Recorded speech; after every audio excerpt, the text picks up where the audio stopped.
पहाड़ों पर जब बादल बरसता है तो मैदानी इलाकों का मौसम भी बदलता है। पहाड़ों पर नदियां जब उफान पर होती हैं, दहाड़ मारती हैं, तो मैदानी इलाके भी त्राहिमाम करते नजर आते हैं।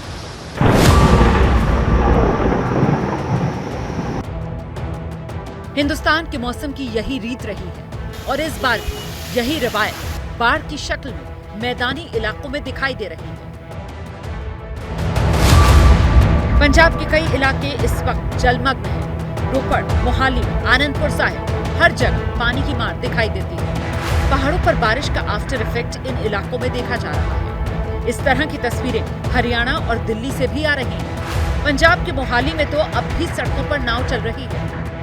मोहाली के डेराबस्सी की बात की जाए तो कल से एबीपी न्यूज यहाँ का हाल दिखा रहा है और पानी कम नहीं हो रहा है। सामने आपको नजर आ रहा होगा काफी दूर पे तो ये बोट चल रही है। इस वक्त एक कॉलोनी है, कॉलोनी के अंदर आपने बोट शायद ऐसे चलती हुई नहीं देखी। ये सड़क का एरिया है और आप देख सकते हो कि यहाँ पे करीब 8 से 9 फुट ऊंचा जो पानी है वो भरा हुआ है और इसी वजह से यहाँ पर बोट चलानी पड़ रही है लोगों तक।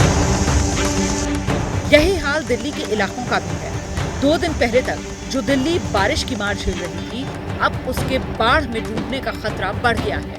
देश के अलग अलग इलाकों में लगातार हो रही बारिश के बाद यमुना का जलस्तर खतरे के निशान को पार कर चुका है। प्रशासन लगातार चौकन्नी है, लगातार लोगों को यहां से निकाल रही है और तकरीबन 40,000 लोगों को यहां से निकाल करके ऊंचे स्थान में ले जाया जा रहा है और लगातार प्रशासन अलर्ट दे रही है कि आप इस स्थान को छोड़ें। अब दिल्ली के साथ इस तरह की सिचुएशन कोई पहली बार नहीं है। जब जब बारिश ज्यादा होती है, पहाड़ पर नदियां उफान मारती हैं, तो पानी की तेज धार हरियाणा से होते हुए दिल्ली तक पहुंचती है और इसका नतीजा ये होता है कि दिल्ली के पानी को चेक एंड बैलेंस की पोजीशन में रखने वाले हथनीकुंड बैराज में वाटर फ्लो बढ़ जाता है और यहीं से फिर दिल्ली की तरफ पानी छोड़ दिया जाता है। इस बार भी यही हुआ।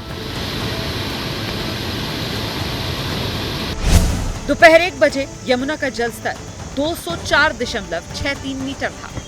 उसी दौरान 1,90,837 क्यूसेक पानी हथनीकुंड बैराज से यमुना में छोड़ा गया। ये पानी जब दिल्ली पहुंचा तो यमुना खतरे के निशान 205.33 मीटर को पार कर गई।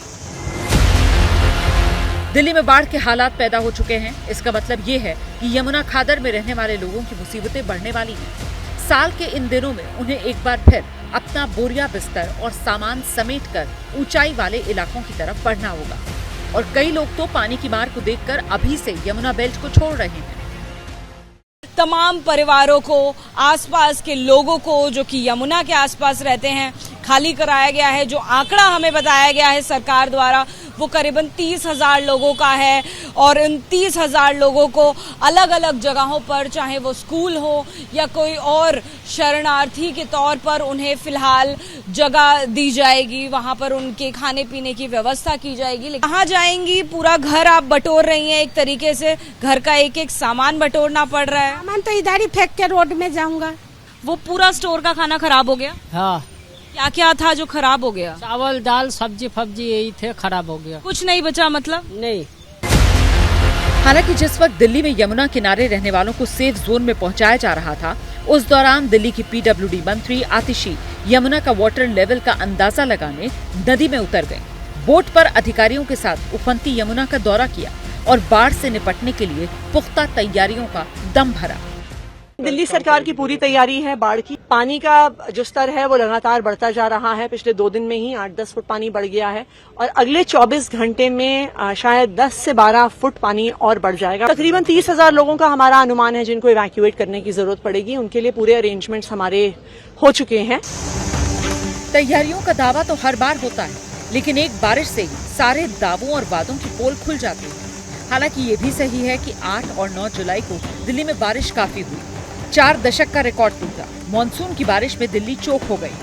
क्या वीवीआईपी इलाके और क्या आम कॉलोनियां सब पानी के आगे सरेंडर मोड में थी। इसीलिए दिल्ली के सीएम अरविंद केजरीवाल को कहना पड़ा कि इस सैलाबी अटैक से मिलकर लड़ने की जरूरत है। 40 साल में पहली बार इतनी, कहीं 50 साल में पहली बार इतनी बारिश हुई है और ये एक ऐसा मौका है जिसमें हम सबको मिलकर एक दूसरे की मदद करनी है। ये वही केजरीवाल हैं जिनकी पार्टी के नेता दिल्ली की जल निकासी के लिए बीजेपी को दोष देते थे, लेकिन क्योंकि अब खुद एमसीडी पर आपका कब्जा है, इसीलिए सवाल केजरीवाल से पूछे जा रहे हैं। उम्मीद यही कि ऐसे मुद्दों पर सियासत की बजाय जमीन पर काम होना चाहिए, कोई ठोस सिस्टम तैयार होना चाहिए ताकि दिल्ली का सिस्टम एक बारिश में फेल ना हो जाए।